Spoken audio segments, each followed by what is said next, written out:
Friend, কি খবৰ? নমস্কাৰ। মোৰ ইউটিউব চেনেললৈ আপোনালোকক স্বাগতম জনাইছোঁ। আজি আহিছোঁ আমি পথাৰত মালিকৰ লগত। ৰাতিপুৱা আহিছোঁ 5টা বজাতে।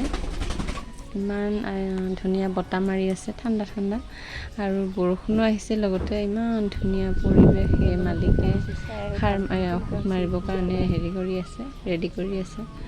ইমান ধুনীয়া পৰিৱেশ ন, ঠাণ্ডা ঠাণ্ডা। মানে ধানখিনি যেতিয়া ৰুইছোঁ তেতিয়াৰ পৰা তাৰমানে অহাই নাই, সেইকাৰণে ভাবিলোঁ ৰাতিপুৱাই মালিকে যাব যিহেতু ময়ো ধানখিনি চাই আহোঁ। সেইকাৰণে মালিকৰ লগতে সেইকাৰণে আহি গ'লোঁ। ইমান মানে দূৰ, একদম ৰাস্তা ক'ত আৰু পথাৰ ক'ত, ইমান মাজত মাটিখিনি আহিছোঁ আৰু একদম কষ্ট কৰি। তাৰপিছত আছে ৰাস্তাৰ ওচৰতো আছে আৰু মাজতো আছে এনেকুৱা। তাৰপিছত আৰু এতিয়া মালিকে সাৰ নহয় কিন্তু এয়া ঔষধহে মাৰিব, মানে সাৰ বুলি ক'ব পাইছোঁ মই। সাৰটো যেতিয়া প্ৰথমতে তেতিয়া সাৰটো মাৰা হয়। এতিয়া মানে ধানখিনি ভাল হৈ অহাৰ কাৰণে, উঠি অহাৰ কাৰণে মাৰা হয় ন ঔষধটো।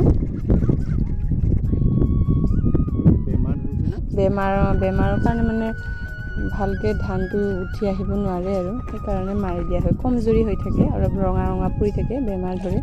বগা বগা পাত, বগা বগা হৈ পাতবোৰ ৰঙা ৰঙা হৈ আছে, এইবিলাক সেইকাৰণে মাৰি দিছে। পানী ভৰাই আছে ধুনীয়াকৈ, এতিয়া ঔষধটো মিলাই দিব। মই অহা কাৰণটো হ'ল, মই ৰোৱা দিনৰ পৰা অহাই খোৱা নাই, সেইকাৰণে ভাবিছোঁ ধানখিনিও চাই আহোঁ।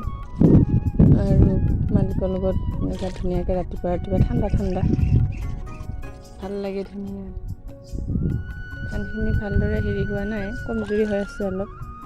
এইটো ঔষধটো মাৰি দিলে ধুনীয়া হৈ আহিব।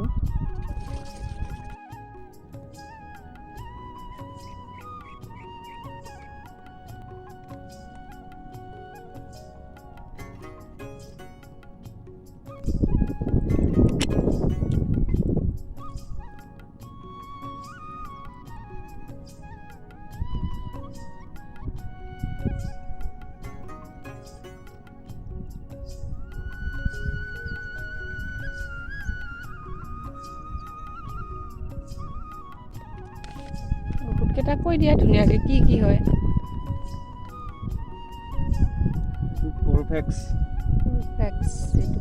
পোকৰ হেৰিৰ কাৰণে ভাল। এইটো 150 দিলোঁ। এইটো মানে এইটো 60 বনৰ কাৰণে দিছোঁ।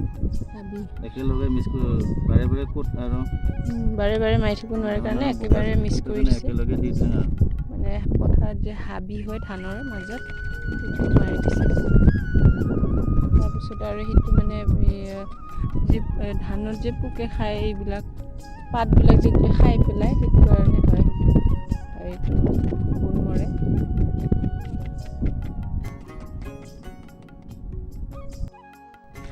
মালিকে এই ঔষধ মাৰি আছে।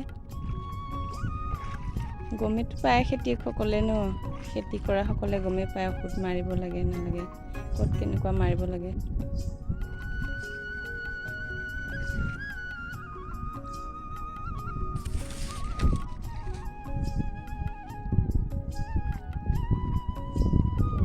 ধুনীয়াকৈ মাৰি দিব, মানে ক'ত কি বেমাৰ হৈ আছে, পোকে খোৱা, সেইবিলাকতে ভাল হৈ যাব আৰু ধুনীয়া হৈ আহিব। হাবিবিলাকো মৰি যাব পথাৰত।